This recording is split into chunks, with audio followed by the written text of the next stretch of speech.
¿Debemos de esperar un combo en esta situación? No, no.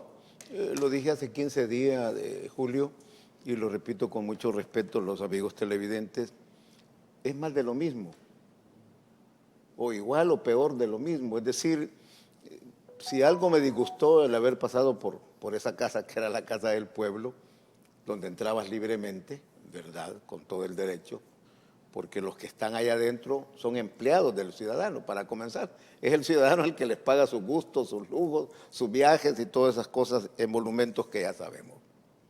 Digo que es más de lo mismo porque se reúne la comisión y los candidatos son 10, 20 notables. Pero ya sabemos por dónde va la corriente. Las últimas elecciones nos los confirman y nos lo demuestran, pues, en cargos de segundo grado, en elecciones de segundo grado. No podemos esperar diferente, por ejemplo, que el presupuesto general de la nación no vaya a ser aprobado antes de irnos a vacación, de salir a vacación, perdón, o de entrar a vacaciones, o antes de que termine el año, porque es constitucional el elaborar, el aprobar el presupuesto. Lo que sí preocupa, por ejemplo, es como esta semana o la semana pasada te modifican el presupuesto y te quitan 84 millones para el tema del agro salvadoreño, que al final viene a ser una buena medida partiendo de lo que viene de camino el próximo año. Lo dije aquí hace 15 días y pónganle la firma. El señor fiscal general de la República va a ser el licenciado Rodolfo Delgado. No hay, o has visto tú como abogado en el mundo del derecho que flote otro nombre, Solo hay dos. además del licenciado Delgado, que para muchos ha hecho un excelente trabajo. No ha sido fácil enfrentar a tanto criminal, descuartizador de seres humanos. Y la Corte de Cuentas sigue siendo otro castillo. Tú tenías un sudicho, la Corte de Cuentos. Corte de Cuentos, es que es cierto, cuando tú comenzás a caminar y a ver cómo funcionaron las alcaldías antes de el 1 de mayo de este año y cómo están funcionando en la actualidad. Bueno, estamos viendo en Usulután, Jiquilisco no tiene alcalde y nombraron un delegado, un gerente que era hacer la función de alcalde en San Francisco Javier y no lo dejan entrar. Eso es para ver ese pequeño reino. Y vas a Santiago de María, en el mismo departamento de Usulután, la señora alcaldesa que se recetó $10,000 de sueldo, incluyendo gastos de representación, más sus allegados que tienen un excelente jornal. Entonces, antes decían el dinero ajusta cuando nadie roba. Hoy el dinero ajusta porque mucho gastan. El Fondo Monetario, que es un banco internacional, en realidad las negociaciones se traducen a contratos de adhesión porque te dicen, bueno, estas son las condiciones. Usted quiere accesar a estos fondos, estas son las condiciones. No, esas negociaciones así, creo que como las conceptualizamos no es así. Pero me llama poderosamente la atención que fundamenta, vas a tener que reducir el gasto y reducir el endeudamiento. ¿Es posible? Claro, es que Julio, la economía hay que verla desde la perspectiva de la deuda que tiene el país. Son 31,000 millones de dólares acumulados hasta ahora. 84% del PIB ahorita. Podría ser hasta 88% del PIB, con algunos elementos más, pero esa deuda la tenés que pagar. En 2027 tiene que pagarse el tema de pensiones, por lo menos pues es la promesa, con intereses y capital. Hay una presión enorme porque tenés que pagar y enfrentar ese endeudamiento que solo en los últimos 5 años creció cerca de 12,000 millones de dólares. Entonces, esa presión es enorme sobre quien está administrando las finanzas públicas y a partir de eso entonces hay que analizar el presupuesto, estas negociaciones y qué viene a futuro. Como bien decía Raúl, se ha tratado de hacer un manejo financiero para ir pasando, digamos, la cuota del mes que sea más bajita y te dé algo de liquidez. Pero fíjate bien, porque 1.400 millones de dólares que te dé el fondo en este momento es nada frente a la gran cantidad de deuda. Casi es el déficit de un año. Y si tú sumas que también te puede dar el Banco Mundial otros 1.000, el gobierno podría llegar a tener hasta 3,000 millones en este momento para iniciar el 2025, pero tiene un grave problema, que es que durante la pandemia prácticamente obligó a los bancos a que le compraran CETES y LETES les redujo la Le reserva, cae. ¿verdad? Y ahora el banco también le dice, debe devolverle la reserva a los bancos, porque es una debilidad del sistema y no se puede jugar con los ahorros de la gente, porque todo lo que tiene que ver con el sistema financiero es ahorro de la gente. Entonces, prácticamente todo ese dinero te están diciendo también, métalo a devolver esas reservas. Si no lo hace, estarías complicándote más. Entonces, es un dinero que al final le puede quedar al gobierno unos 800 a 1.000 millones, que es el déficit de un año. Entonces, la situación no es como que los 1.400 millones te van a resolver. Bueno, y tampoco te los van a entregar de un solo, No, precisamente no. en la medida en que las condiciones que te ha puesto se vayan cumpliendo Y te en esa dice medida. que tenés que reducir 3.5 de gasto, 3.5 del PIB. Del PIB en los próximos 3 años. Y Raúl menciona los despidos, pero todo hasta ahora, esa cantidad de despidos no suma ni 1% de esa reducción de costos. Te puedes imaginar la presión de reducción que se tiene que hacer. A ver, el ajuste fiscal habla ya de despidos masivos, habla o se ve venir decretos de retiro voluntarios que al final viene siendo exactamente lo mismo. Muchos hablan de 23.000 Despido. despidos. Sí, bueno, el caso pasa porque oficialmente no tenés una cifra exacta. Sigue siendo un secreto de Estado, como la fábrica de empleo, ¿verdad? Que nadie sabe dónde estaba. Cuando encontrás esto y tenés que rebuscarte con la información, va a cuentagotas. Y esa es la función de los sindicatos. Por ejemplo, Corte de Cuentas de la República. Ahí está el Cinejus, que no es el de Roswell Solórzano, porque Roswell es un militante activo del partido en el gobierno con todo el derecho que le asiste. Entonces vienen los sindicatos que no están alineados con el gobierno y ellos te van dando la información. 60 despidos la semana pasada y un número igual para hoy o para el próximo lunes en la Corte Suprema de Justicia. Es la medicina amarga que anunció el presidente. Pues no hay de otra que pensarlo. ¿A quién te seleccionan? Lo grave sería, aunque ya los rumores en este país nuestro, donde el rumor tiene carta de ciudadanía, te está indicando que hay despidos, pero que en la puerta está la fila de los nuevos que van a hacerse cargo tinglado de la Bueno, se administración está pública. planteando desaparecer más de 11.000 plazas hoy por hoy en el último planteamiento. Es decir, no es un despido, no es una renuncia, sino simplemente la plaza como tal desaparece y al desaparecer la plaza no la pueden volver a reactivar, por lo menos con ese nombre.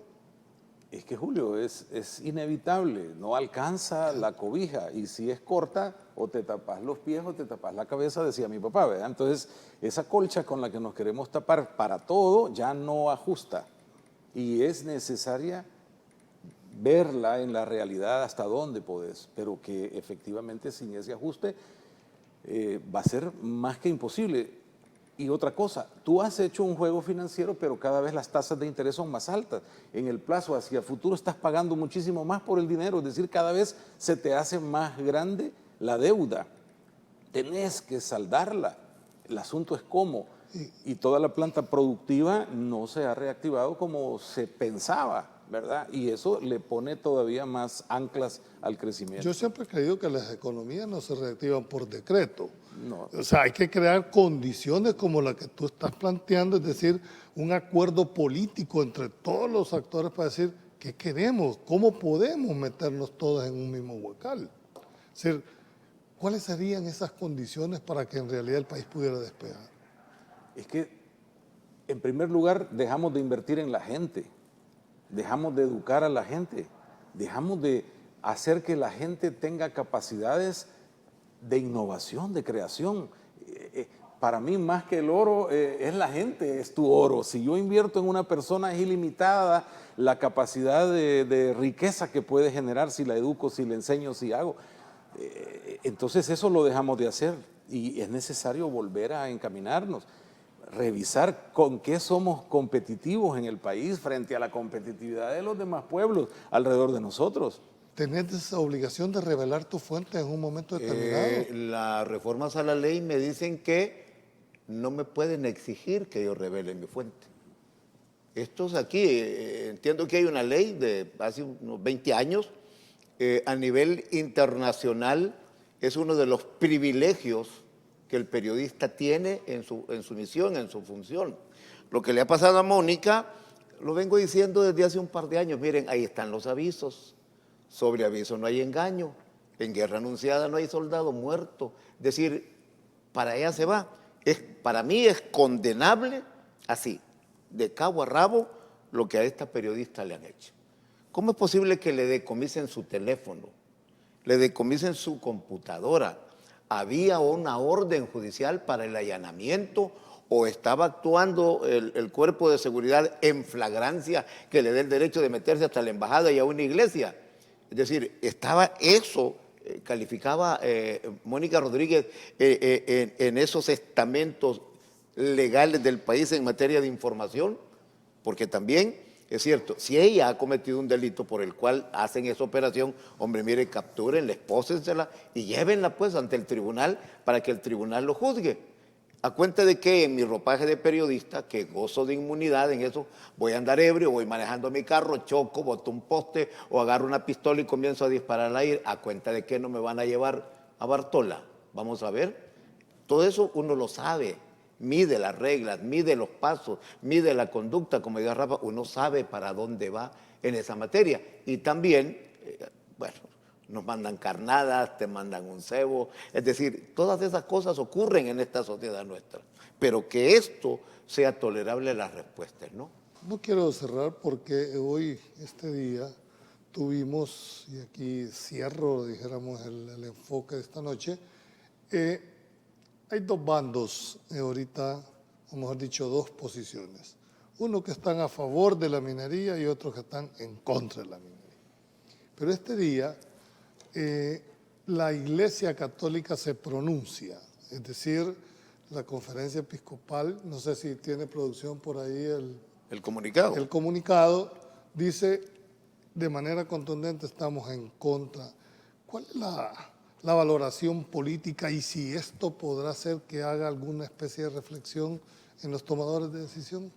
Yo, Julio, quiero unir esto al tema con el que empezamos la plática. Es que es un asunto económico. Si yo tengo el peso de la presión de esa deuda, yo estoy y entiendo a las autoridades buscando en todos lados cómo resolver el tema de pagar deuda. Y ahí encontrás proyectos anteriores, algo que se quedó donde está, y nunca va a faltar el hecho de que aparezcan cosas como esta. Mire, que hay oro, y la tentación del oro es dentro de la misma historia con el ser humano, que hasta le llamaron la fiebre del oro, porque la gente se vuelve eufórica pensando que puede resolver inmediatamente su problema económico con encontrar oro. Entonces, pero eso no debería cegarnos a entender y a obtener mayor información, actualizarla para poder tomar decisiones, es decir, cuánto ha avanzado realmente la ciencia en cuanto a la contaminación ambiental, cuánto ha avanzado la posibilidad de extraerlo sin esa gran destrucción de cielo abierto que arrasa montaña, ¿verdad? O sea, pero estamos aquí especulando sobre que hay oro y que deberíamos de simplemente ir a tomarlo, lo cual tampoco funciona así. Sí. Yo estaba estudiando un poco la experiencia de las minas del Cerro Blanco, que esa concesión la primera vez la dieron en 2015 y mira hasta la fecha y no es que esté produciendo una cantidad de oro que Guatemala ya también está resolviendo sus problemas. O sea, lleva tiempo, te puede llevar la investigación muchísimo tiempo, entonces tampoco es inmediato, pero yo lo entiendo a la luz de esa presión de la deuda. ¿Tú no eras diputado en el 2017? No. Cuando se dicta la norma. Cuando nosotros entramos, ratificamos la ley no a la minería. Yo recuerdo muy bien, le voy a dar un nombre de una mujer que era una luchadora social, Margarita Posada. Llegó, increpó a la comisión y se dio el trabajo que la asamblea anterior ya había aprobado de la ley contra la minería. Aquí hay hechos que alegran. Por ejemplo, ya salieron de las catacumbas de la conferencia episcopal, que han estado guardados, perdóneme, no puedo aplicar otro término. ¿Por qué? Porque este es un proyecto y un problema de carácter social. 130,000 litros de agua para 1 kilogramo de oro. Si es que no ha cambiado el método rupestre, artesanal, cavernícola para sacar el oro. Gracias a Dios los españoles, hasta 500 años después, se dan cuenta que aquí este país está lleno de oro, ¿verdad? ¿Quién lo calculó? ¿Cómo saben que hay toneladas de oro en el subsuelo salvadoreño? ¿Quiénes lo investigaron? ¿Cómo? ¿Quién los contrató? No pueden ser secretos de Estado, si es riqueza del país. O nos van a dejar de cada kilogramo, nos van a dejar una onza. ¿Y entonces en qué estamos? Ahora es válido tener de manera categórica y contundente una prohibición total, siendo quizás el único país en el mundo que lo es. Esa es la tesis del señor presidente y tiene todo el derecho. Ahora, voy a comparar El Salvador con Guatemala o con Chile, con su gran mina, la mayor productora de cobre, la Anaconda, por ejemplo. No, ¿verdad? Es decir, aquí son otros elementos. La minería que explotan ellos están lejos de los centros poblacionales. Aquí agarras camino tú para La Libertad, ya Santa Tecla es una sola fusión con San Salvador. Vas de camino aquí para Cojutepeque y no encontrás un kilómetro donde no haya casa, hasta Cojutepeque, es decir, y te vas, por ejemplo, a San Miguel, el bypass que acaban de inaugurar, que es muy bonito, por cierto, y agarras camino para Santa Rosa de Lima o a Morazán, donde están las minas abandonadas, que ahí la gente ha venido trabajándolas, oigan, ha venido trabajándolas artesanalmente, se meten y sacan hallan sus pepitas de oro. ¿Verdad?